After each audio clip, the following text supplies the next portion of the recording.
इस जीवन में दो ही चीजें निश्चित हैं। There are only two things that are certain, death यानी कि मृत्यु, और दूसरा है टैक्स। इस जहां से उस जहां तक जहां भी जाओगे, हर मोड़ पर हर जगह मुझे ही पाओगे, यानी कि टैक्स। मैडम, सपना था विश्व गुरु बनने का, बन गए हम टैक्स गुरु। और इतना टैक्स जो भारत की आबादी सरकार के खजाने में डालती है, उसके बदले सरकार जनता को देती क्या है, यह बहुत बड़ा सवाल है। कौन सी ऐसी हाई क्वालिटी सर्विस है जो फ्री ऑफ कॉस्ट जनता को दी जाती है? क्या हमें quality health care free of cost मिलता है? नहीं मिलता। क्या हमें वर्ल्ड क्लास एजुकेशन मिलती है? नहीं मिलती। क्या हमें फ्री वर्ल्ड क्लास ट्रांसपोर्टेशन मिलता है? नहीं मिलता। क्या हाई क्वालिटी रोड्स मिलती हैं? अगर अच्छी हैं तो टोल टैक्स भरना पड़ता है। क्या 24 घंटे 7 दिन बिजली आती है? नहीं आती। तो इतना सारा जो टैक्स सरकार इकट्ठा करती है, उसका करती क्या है? इसीलिए मैं कहना चाहता हूं दैट वी इन इंडिया पे taxes like in developed countries to get services like in sub-Saharan countries. Madam, from the moment a child is born to the very moment his family mourns his death, the government is there at every step, not to help you but to tax you. और आइए एक रोमांचक यात्रा पे चलते हैं। माननीय वित्त मंत्री जी हर बार मेरे सवालों का जवाब देते हुए मुझ पर तंज कसती हैं और कहती हैं कि शायद ये चार्टर्ड अकाउंटेंट नहीं है, इनकी डिग्री असली नहीं है, तमाम तरीके की बातें मेरे बारे में कहती हैं, निजी हमले करती हैं। मैं उनका बहुत सम्मान करता हूं, मेरे मन में उनके प्रति बहुत आदर है, ओहदे में, हैसियत में, उम्र में, अनुभव में बहुत बड़ी है मुझसे। लेकिन आज मैं इस सीए की डिग्री को किनारे करके सरल भाषा में आम आदमी की तरह इस देश के आम आदमी का दर्द आपके सामने रखना चाहता हूं कि कैसे हमारे जन्म होने से लेकर हमारे मरने तक टैक्स पे टैक्स सरकार हमसे वसूलती है। मैं आपके सामने जीवन के 8 चरण, 8 स्टेजेस ऑफ लाइफ रखना चाहता हूं। फर्स्ट स्टेज ऑफ लाइफ, जब इंसान पैदा होता है, that is the birth stage. बच्चे के पैदा होने से पहले, उसकी आंखें खुलने से पहले जो उसको वैक्सीन लगती है, उस पर 5% जीएसटी लगता है। जिस अस्पताल में बच्चा पैदा होता है, उस हॉस्पिटल के कमरे के चार्जेस पर अगर 5,000 रुपए से ज्यादा का कमरा हो तो 5% जीएसटी लगता है। बेबी केयर के आइटम्स पे 5% जीएसटी लगता है। और अगर उसके माता पिता बच्चे के पैदा होने पर मिठाई बांटे तो मिठाई पर 5% और चॉकलेट पर 18%, 28% जीएसटी लगता है। दूसरा चरण जीवन का इन्फेंसी और चाइल्डहुड यानी कि बचपन। बचपन में बेबी फूड जो खरीदा जाता है उस पर 12 से 18% जीएसटी, डाइपर जो खरीदा जाता है उस पर 12% जीएसटी, बेबी स्ट्रोलर पे 5 से 12% जीएसटी, और जो खिलौने बच्चे को दिए जाते हैं उन खिलौनों पर भी 12% जीएसटी लिया जाता है। जब मुंडन होता है बच्चे का, पहला हेयर कट जिसे कहते हैं, उस हेयर कट की सर्विसेज पर भी 18% जीएसटी, और पहली बर्थडे पार्टी पर जो फोटोग्राफी होती है, फोटो खिंचवाई जाती है, उस फोटोग्राफी सर्विसेज पर भी 18% जीएसटी। यहां तक कि नामकरण की बर्थडे पार्टी जो की जाती है उस पर भी केटरिंग सर्विसेज से लेकर खान पर 18% जीएसटी सरकार वसूलती है। अब बच्चा स्कूल जाना शुरू करता है तो स्कूल जाने पर यूनिफॉर्म से लेकर जूतों, स्कूल बैग, लंच बॉक्स, सब पर जीएसटी लगता है। 12% जीएसटी नोटबुक पर लगता है, 18% जीएसटी स्टेशनरी आइटम पर लगता है। और उसके बाद अगर कोई एक्स्ट्रा करिकुलर एक्टिविटी बच्चे को करनी हो, कोई म्यूजिक क्लास करनी हो या फिर कोई स्पोर्ट्स कोचिंग की क्लास वो ले ले, उस पर भी 18% जीएसटी देना पड़ता है। प्राइवेट ट्यूशन ले तो उस पर भी जीएसटी, और पहली साइकिल जो बच्चा खरीदता है उस पर भी 12% जीएसटी देना पड़ता है। तीसरी अवस्था जीवन की, टीनेज ईयर्स, ये वो काल होता है जो सबसे मस्त मौला टाइम होता है जीवन का, बेहतरीन बेफिक्री का। इसमें बच्चा, यंग जवान लड़का लड़की अपना पहला स्मार्टफोन खरीदते हैं, उस स्मार्टफोन पर जीएसटी लगता है। अगर महंगा हो, विदेशी हो तो इंपोर्ट ड्यूटी भी लगती है।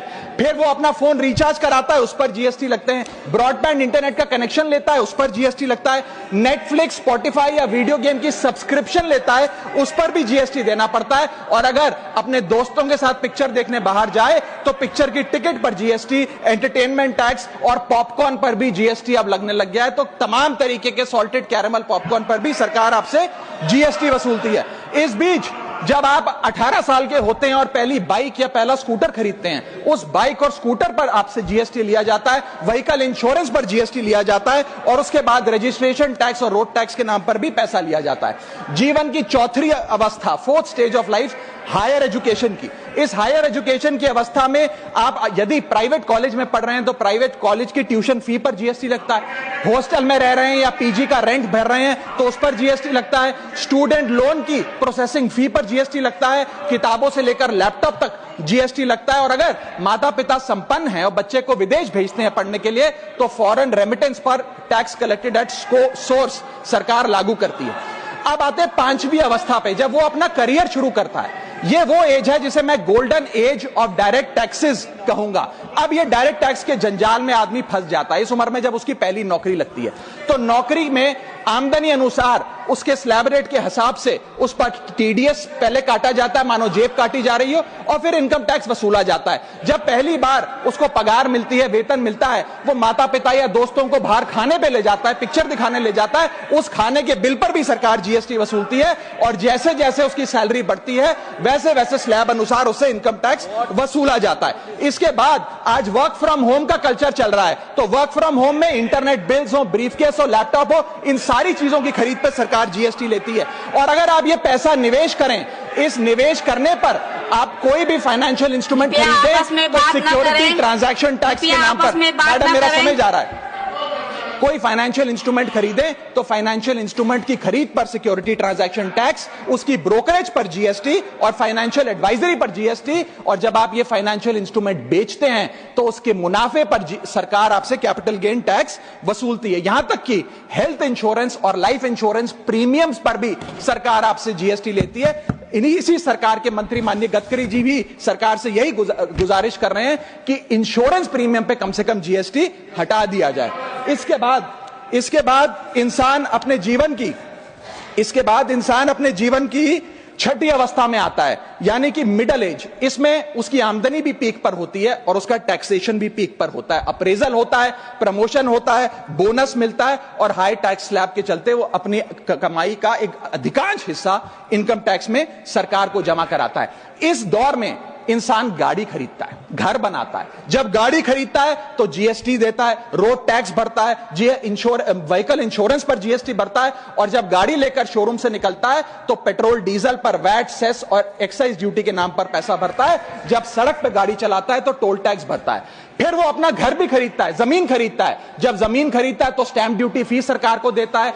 जब कंस्ट्रक्शन मटेरियल खरीदता है घर बनाने के लिए तो कंस्ट्रक्शन मटेरियल पे, चाहे वो सीमेंट हो, मार्बल हो, स्टील हो, उस पर जीएसटी देता है। उसके बाद जब कंस्ट्रक्शन सर्विसेज लेता है किसी बिल्डर से, ठेकेदार से, कॉन्ट्रैक्टर से, तो उस कंस्ट्रक्शन सेवाओं पर भी जीएसटी सरकार आपसे वसूलती है। और जब घर बन जाए तो एनुअल प्रॉपर्टी टैक्स और हाउस टैक्स के नाम पे आपसे पैसा लिया जाता है। और जब आपको पैसे की आवश्यकता पड़े और आप ये घर बेच दें तो कैपिटल गेन्स पर भी सरकार आपसे उस मुनाफे पे टैक्स वसूलती है।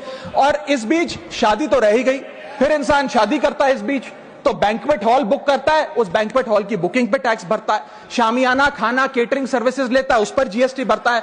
ज्वेलरी खरीदता है, उस पर जीएसटी भरता है। कपड़ा, शेरवानी सिलवाता है, कुर्ता पजामा, सूट पैंट, उस पर जीएसटी भरता है। यहां तक कि वेडिंग इन्विटेशन से लेकर, ब्राइडल मेकअप से लेकर, हनीमून के ट्रैवल तक हर चीज पर सरकार आपसे जीएसटी वसूलती है। सातवीं अवस्था सरकार जीवन की, वो है रिटायरमेंट। इस फेज में इंसान चाहता है आरामदायक जीवन जिया जाए, जो जीवन में कमाया उस कमाई के सहारे उसकी इंटरेस्ट पर, पेंशन पर जिया जाए। लेकिन इस अवस्था में भी सरकार पेंशन और इंटरेस्ट इनकम पे आपसे टैक्स लेती है।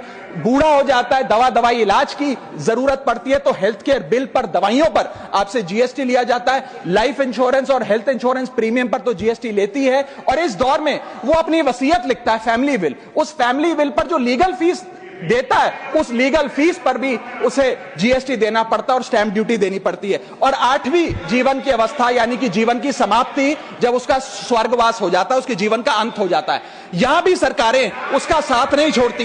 यहां पर भी सरकारें उस पर टैक्स लगाती हैं। जब कोई इंसान मरता है तो उसके अंतिम संस्कार में देसी घी, चंदन वुड, नारियल, इत्तर जैसा सामान इस्तेमाल होता है, उस पर भी जीएसटी लगता है। और जब उसके मरने के उपरांत अखबार में ऑबिचरी की इश्तेहार छपाया जाता है, उस पब्लिकेशन ऑफ ऑबिचरी न्यूज़पेपर पर भी 5% सरकार जीएसटी लेती है। और मरने के बाद जब प्रॉपर्टी उसके बच्चों को या परिवार वालों को दी जाती है, उस म्यूटेशन पर भी सरकार आपसे ड्यूटी सेस लेती है। यह है life cycle of taxation model. लेकिन मैडम, सबसे जरूरी बात यह है कि इतना टैक्स देने के बाद सरकारें हमें देती क्या है? मैं जानता हूं कि टैक्स सरकार के लिए जरूरी है, इस सरकार के लिए नहीं, जितनी सरकारें इस देश में रही सबने टैक्स लगाकर जनता से पैसा लिया।